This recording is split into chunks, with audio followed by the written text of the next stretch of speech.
Big boss OTT 2 के winner और YouTuber Elvish Yadav की मुसीबत जो है वो बहुत ज्यादा बढ़ने वाली है, क्योंकि एल्विश यादव पर एफआईआर हुई है और ये एफआईआर कहीं और नहीं बल्कि नोएडा में हुई है और उन पर जो आरोप हैं वो संगीन आरोप हैं। आरोप यह है कि नोएडा, दिल्ली, एनसीआर में जो रेव पार्टीज होती है उनमें एल्विश यादव सांपों के जहर को सप्लाई करते हैं और इस सप्लाई के बदले वो मोटी रकम वसूलते हैं। जिस तरह के आरोप लगे हैं वो बहुत बहुत बहुत गंभीर हैं। 6 तस्करों को फिलहाल वन विभाग की टीम ने दबोचा है। बीजेपी की सांसद है मेनका गांधी, उनके एनजीओ की तरफ से इस पूरे रैकेट को एक्चुअली ट्रेस किया गया था, जिसकी शिकायत दी गई थी और उसके बाद जब छापेमारी हुई सेक्टर 49 नोएडा में तो पता लगा कि 9 जहरीले सांप जो हैं वो बरामद किए गए। अब इन जहरीले सांपों के पास से 20 से 25 ml नशीला जहर जो है वो भी अलग से बरामद किया गया है और ये किसी प्रकार का नशा होता है जो रेव पार्टियों में इस्तेमाल होता है। कटवाने के लिए, क्या करने के लिए, भगवान जाने।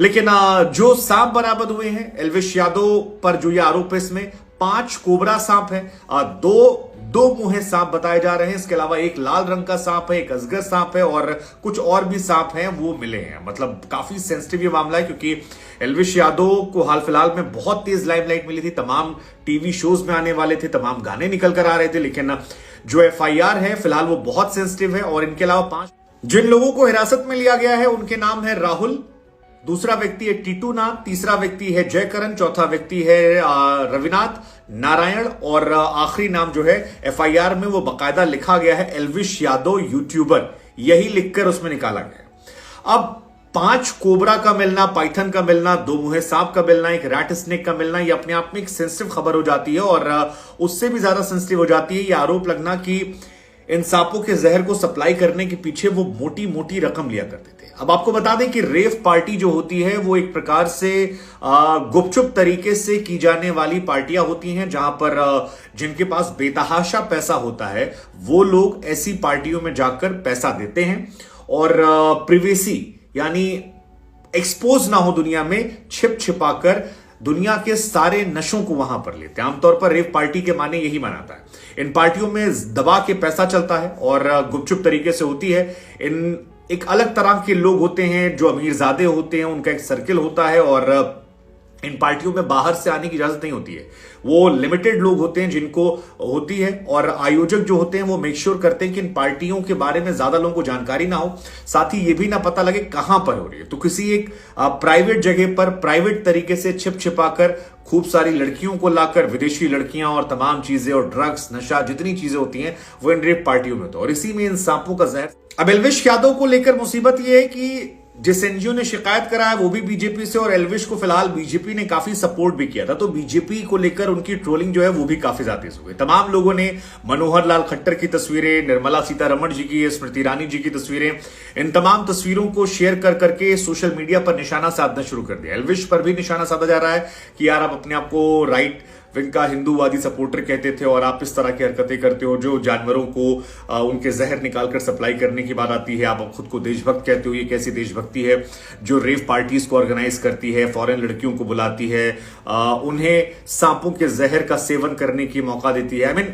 जो आरोप है वो काफी सेंसिटिव है। अब तक एल्विश की तरफ से इस मामले को लेकर कोई जानकारी या ऑफिशियल स्टेटमेंट निकलकर नहीं आया है, लेकिन जैसा हमने आपको बताया कि उस एफआईआर में बकायदा नाम लिखा हुआ है और ये छापा मारने के बाद है और छापे में 5 लोग जो हैं उनको ऑलरेडी हिरासत में ले लिया गया। एल्विश को अब तक हिरासत में नहीं लिया गया। उनका एक शो भी आने वाला था कलर्स पे, जिसपे वो जाने वाले थे, जिसके प्रोमो ऐड चल रहे थे। इस बीच में कई सारे गाने वाने भी आए हैं, लेकिन फिलहाल उनकी मुसीबत जो है वो काफी ज्यादा बड़ी है, क्योंकि उनकी इमेज को ये डेंट करने वाला है निश्चित तौर पर। अब एल्विश इसको लेकर क्या रिएक्शन देते हैं, कैसी बातें निकल कर आती हैं, वो बात की बात है। लेकिन रेव पार्टी और विदेशी लड़कियों का आना, उसमें सांपों के जहर की बात आना और सांपों का मिलना, सांपों के जहर को भी बरामद करना, ये एक बहुत गंभीर। आप में से जो लोग नहीं जानते उन्हें हम बता दें कि एल्विश यादव एक यूट्यूबर हैं जो हाल फिलहाल में बिग बॉस के ओटीटी सीजन 2 में गए थे। वाइल्ड कार्ड एंट्री ली थी और वाइल्ड कार्ड से जाकर जीतने वाले वो पहले कंटेस्टेंट बन गए थे बिग बॉस की हिस्ट्री में। अब तक किसी भी शख्सियत ने वहां पर जाकर नहीं जीता था। एल्विश की फैन फॉलोइंग बीते कुछ समय में बहुत जोरदार तरीके से बढ़ी है। सोशल मीडिया पर उनका जलवा जो है वो काफी बढ़ा है। वो अपनी आइडियोलॉजी को लेकर भी जाने आते हैं, जहां पर अक्सर वो तीखे शब्दों का इस्तेमाल करते हैं। लेकिन क्योंकि मामला बहुत सेंसिटिव है, रेव पार्टियां करवाना, विदेशी युवतियां बुलाना और स्नेक वेनम नशीले पदार्थों का सेवन कराना, तो ये काफी सेंसिटिव हो जाता है। इसलिए उनके विरोधियों ने उन पर निशाना साधना शुरू कर दिया। तमाम लोगों ने लिखना शुरू कर दिया है कि यार ऑनलाइन वो आकर टीवी पर या फिर बाकी जगह कहते हैं कि मेरे लिए हिंदू धर्म सबसे ऊपर है, तमाम चीजें, लेकिन जब उनकी आप दूसरी हरकतें देखते हैं तो उसमें निकल कर आता है कि रशियन बुलाते हैं, स्नेक वेनम बुलाते हैं, ड्रग्स करवाते हैं, काफी और चीजें पार्टियों को लेकर है। अब ये कितना सच कितना झूठा, ये तो बात की बात है, जांच में पता लगेगा। लेकिन मीडिया ट्रायल के दौर में, एक ऐसे दौर में जब सोशल मीडिया पर चीजें आती हैं तो उसको लेकर एक परसेप्शन, एक राय बनती है। और खासतौर पर जब एल्विश को लेकर एफआईआर आई है और उस एफआईआर में उनका नाम बाकायदा लिखा गया है, तो फिर ये उनकी इमेज को और उनसे जुड़े लोगों को काफी डेंट करने वाला है। काफी गंभीर खबर है। इन सांपों के जहर को लेकर आप